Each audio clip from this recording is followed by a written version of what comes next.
Pemeriksaan tanda-tanda vital atau vital sign harus dilakukan secara tepat dan benar.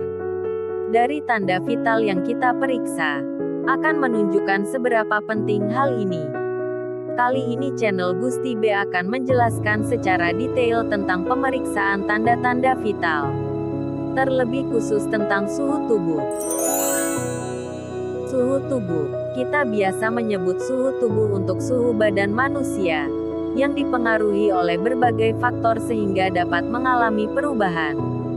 Suhu tubuh manusia adalah konstan, yaitu 36,89 derajat Celcius dan naik turunnya berkisar antara 36,11 derajat Celcius sampai 37,22 derajat Celcius. Perbedaan hariannya kira-kira 1 derajat. Tingkat terendah dicapai pada pagi hari dan titik tertinggi antara pukul 17 dan pukul 19 petang.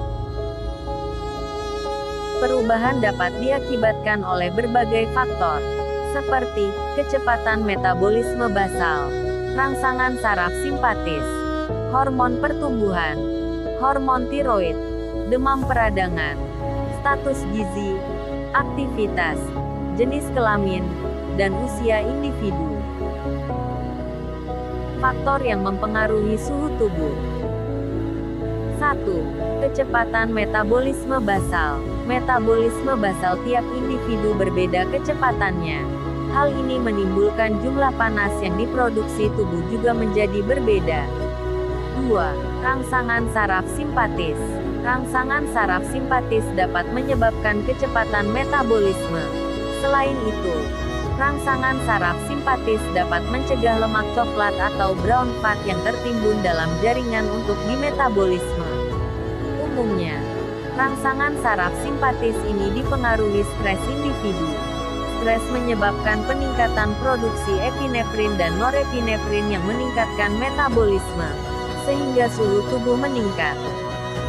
3. Hormon pertumbuhan. Hormon pertumbuhan atau growth hormone dapat menyebabkan peningkatan kecepatan metabolisme sebesar 15–20%. Akibatnya, produksi panas tubuh juga meningkat. 4. Hormon tiroid. Fungsi tiroksin adalah meningkatkan aktivitas pada reaksi kimia dalam tubuh sehingga meningkatkan kadar tiroksin.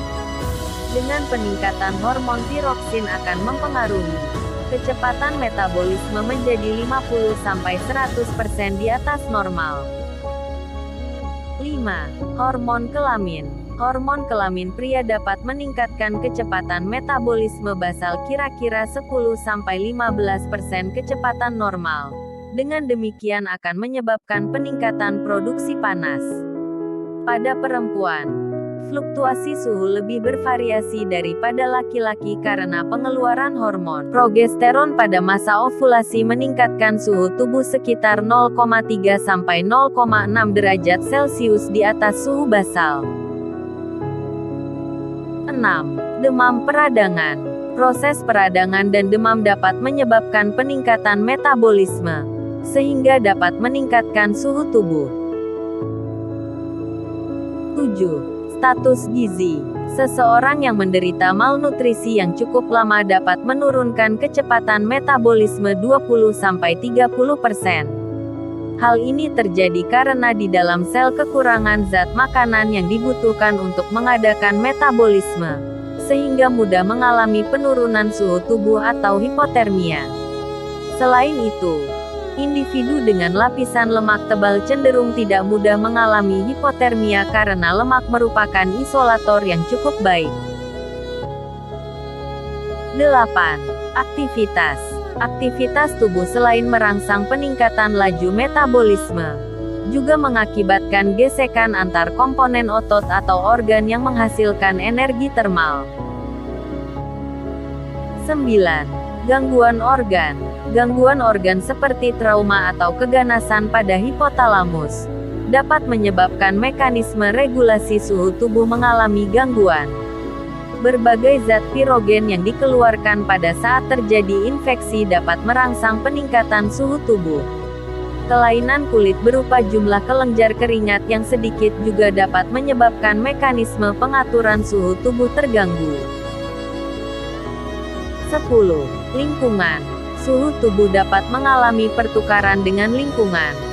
Artinya panas tubuh dapat hilang atau berkurang akibat lingkungan yang lebih dingin atau lebih panas. Perpindahan. Suhu manusia dengan lingkungan terjadi sebagian besar melalui kulit. Proses kehilangan panas melalui kulit dimungkinkan karena panas diedarkan melalui pembuluh darah dan juga disuplai langsung ke plexus arteri kecil melalui anastomosis arteriovenosa yang mengandung banyak otot, akan menyebabkan konduksi panas dari inti tubuh ke kulit menjadi sangat efisien. Kulit merupakan radiator panas yang efektif untuk keseimbangan suhu tubuh. 11. Jenis kelamin. Sesuai dengan kegiatan metabolisme, suhu tubuh pria lebih tinggi daripada wanita. Suhu tubuh wanita dipengaruhi daur haid. Pada saat ovulasi, suhu tubuh wanita pada pagi hari saat bangun meningkat 0,3 sampai 0,5 derajat Celcius. 12. Usia individu. Usia sangat mempengaruhi metabolisme tubuh akibat mekanisme hormonal sehingga memberi efek tidak langsung terhadap suhu tubuh. Pada neonatus dan bayi, terdapat mekanisme pembentukan panas melalui pemecahan metabolisme lemak coklat sehingga terjadi proses termogenesis tanpa menggigil atau non-shivering thermogenesis. Mekanisme ini penting untuk mencegah hipotermi pada bayi. Di bawah kontrol hipotalamus, suhu inti tubuh tetap dalam 0,6 derajat Celcius dari rata suhu tubuh normal 37 derajat Celcius atau 98,6 derajat Fahrenheit. Nilai suhu tubuh pada anak, rata-rata normal, 36 derajat Celcius sampai 38 derajat Celcius. Umur 3 bulan, 37 derajat Celcius. Umur 1 tahun, 37,7 derajat Celcius. Umur 3 tahun, 37,2 derajat Celcius. Umur 5 tahun, 37 derajat Celcius. Keadaan suhu tubuh dibagi menjadi hipotermi. Bila suhu tubuh kurang dari 36 derajat Celcius. Normal. Bila suhu tubuh berkisar antara 36 sampai 37,5 derajat Celcius. Febris atau pireksia. Bila suhu tubuh antara 37,5 sampai 40 derajat Celcius. Hipertermi. Bila suhu tubuh lebih dari 40 derajat Celcius.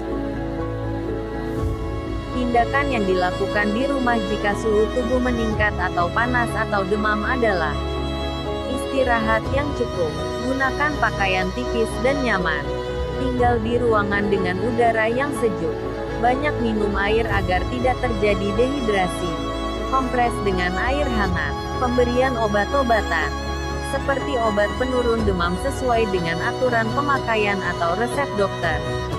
Jika panasnya disertai penyakit atau keluhan lain, segera membawanya ke fasilitas kesehatan terdekat agar dapat ditangani secara cepat dan tepat. Demikian informasi tentang suhu tubuh yang dapat saya bagikan. Semoga bermanfaat. Salam sehat. Saya Gusti B pamit mundur dan ciao.